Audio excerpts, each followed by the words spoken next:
सुप्रभात, स्वागत है आपका न्यूज नट्स की मॉर्निंग बुलेटिन में। चलिए शुरू करते हैं राजस्थान की बड़ी खबरों से। राजस्थान में ठंड ने हालात बिगाड़ दिए हैं। कई जिलों में तापमान माइनस में पहुंच गया। फतेहपुर में -2 और नागौर में -1 डिग्री दर्ज हुआ। इसी वजह से जयपुर और नागौर में 5वीं तक और जैसलमेर में 8वीं तक स्कूलों की छुट्टियां बढ़ा दी है। अगले एक हफ्ते तक शीतलहर और घना कोहरा रहने की अनुमान है। वही जोधपुर पोलो सीजन के सेमीफाइनल में बड़ा हादसा टल गया, जब पूर्व खेल मंत्री अशोक चांदना घोड़े से गिरकर चोटिल हो गए। तेज दौड़ में उनका संतुलन बिगड़ा और वे नीचे आ गिरे। प्राथमिक जांच में हाथ में हल्का फ्रैक्चर आया है और लेकिन वे खुद चलकर बाहर आए। मैच में ऑप्टिम्स आर्चिवर्स ने खिताब जीता है। वही जोधपुर में शिक्षा मंत्री मदन दिलावर ने आरटीई एडमिशन सिस्टम बदल दिया है। अब वार्ड की जगह पूरा जिला यूनिट माना जाएगा, यानी बच्चे जिले के किसी भी स्कूल में प्रवेश के लिए आवेदन कर सकेंगे। पहले लोग सिर्फ अपने वार्ड के स्कूल ही चुन पाते थे। नई व्यवस्था को अभिभावकों के लिए भी राहत माना जा रहा है। वही अलवर के बहरोड में कजाकिस्तान में एमबीबीएस कर रहे राहुल यादव की सड़क हादसे में मौत से गांव में मातम है।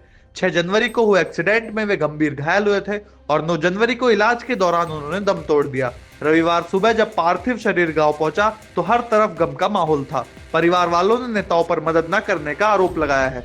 वही राजस्थान पुलिस में बड़ा घोटाला सामने आया है, जहां 2018 और 2021 की कांस्टेबल भर्ती में डमी कैंडिडेट और फर्जी दस्तावेजों का मामला साबित हुआ है। एसओजी की जांच में 38 उम्मीदवार संदिग्ध पाए गए हैं, जिनके फोटो, हस्ताक्षर और दस्तावेज मेल नहीं खाए। सभी पर एफआईआर दर्ज कर दी गई है और विभाग में हड़कंप मचा हुआ है। चलिए बढ़ते राष्ट्रीय खबरों की ओर। तो सोमनाथ स्वाभिमान पर्व में पीएम मोदी ने कहा कि इतिहास में सोमनाथ मंदिर के लिए हुए बलिदानों को सही तरह स्थान नहीं दिया गया है और कई आक्रमणों को जानबूझकर हल्का दिखाया गया। उन्होंने विपक्ष पर हमला बोलते हुए कहा कि आज भी देश के खिलाफ नए तरह के षड्यंत्र चल रहे हैं, बिल्कुल वैसे ही जैसे सोमनाथ पुनर्निर्माण के समय होते थे। वही प्री बजट बैठक में तमिलनाडु ने कहा कि अमेरिकी टैरिफ का सबसे बड़ा असर उन पर पड़ा है और हालात ऐसे रहे तो करीब 30 लाख नौकरियां तुरंत खतरे में बढ़ सकती है। राज्य के वित्त मंत्री ने बताया कि कई एमएसएमई यूनिट्स बंद होने की कगार पर है और केंद्र से फंड नहीं मिलने से चेन्नई मेट्रो फेज 2 जैसी परियोजनाएं रुकी पड़ी है। इससे राज्य की अर्थव्यवस्था पर भारी दबाव है। चलिए अब बढ़ते हैं अंतरराष्ट्रीय खबरों की ओर। तो ईरान में विरोध प्रदर्शन और हिंसा बढ़ती जा रही है। अब तक 116 लोगों की मौत हो चुकी है और इंटरनेट फोन सेवाएं बंद है। इसी बीच ईरान के संसद अध्यक्ष ने चेतावनी दी है कि अगर अमेरिका या इजराइल ने हमला किया तो ईरान भी कड़ा जवाब देगा। दूसरी ओर अमेरिका ने प्रदर्शनकारियों को खुला समर्थन देते हुए कहा कि ईरान आजादी की ओर बढ़ रहा है। वही पाकिस्तान में जैश ए मोहम्मद का सरगना मसूद अजहर फिर भारत के खिलाफ सक्रिय दिखा है। उसकी एक ऑडियो क्लिप वायरल हुई है जिसमें वह कह रहा है कि हजारों आतंकी भारत पर हमला करने को तैयार बैठे हैं। माना जा रहा है कि ऑपरेशन सिंदूर में भारी नुकसान के बाद जैश दोबारा भर्ती और फंडिंग बढ़ाने की कोशिश में है। वही अब बढ़ते बिजनेस जगत की ओर। तो एनएसई के लंबे समय से रुके आईपीओ को सेबी जल्द एनओसी देने वाली है।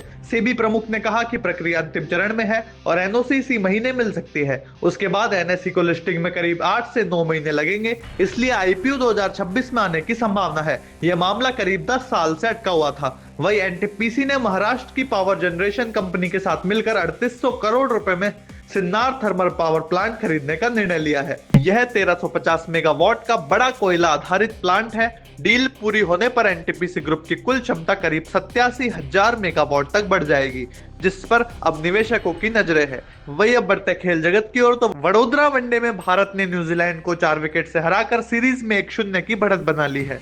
301 रन के लक्ष्य का पीछा करते हुए विराट कोहली ने 93 रन बनाए और इसी मैच में 28,000 इंटरनेशनल रन पूरे करके नया रिकॉर्ड बना दिया है। शुभमन गिल और श्रेयस अय्यर ने भी अहम पारियां खेली। न्यूजीलैंड ने 300 रन बनाए थे, लेकिन भारतीय गेंदबाजों ने अंत में जोरदार वापसी की। वही चोटिल ऋषभ पंत की जगह ध्रुव जुरैल को टीम इंडिया में शामिल कर लिया गया है। विजय हजारे ट्रॉफी में 93 के औसत से रन बनाने के बाद वे चर्चा में थे।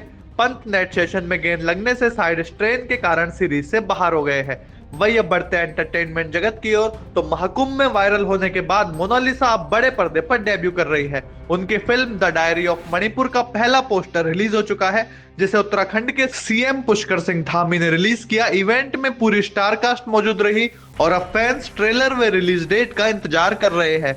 वही फरवरी 2026 में थिएटर्स में फिल्मों की बम्पर लाइनअप रहने वाली है। 6 फरवरी को वध 2, हॉन्टेड 3D और भाभी जी घर पर है जैसी 3 फिल्में एक साथ आएंगी। 13 फरवरी को शाहिद तृप्ति की और ओमी और शनाया आदर्श की तू या मैं रिलीज होंगी। महीने के आखिर में 20 फरवरी को संजय लीला बंसाली की रोमांटिक फिल्म 2 दीवाने शहर में आएगी। तो ये थी आज की बड़ी खबरें। कल फिर मिलेंगे नई अपडेट्स के साथ, जब तक के लिए नमस्कार।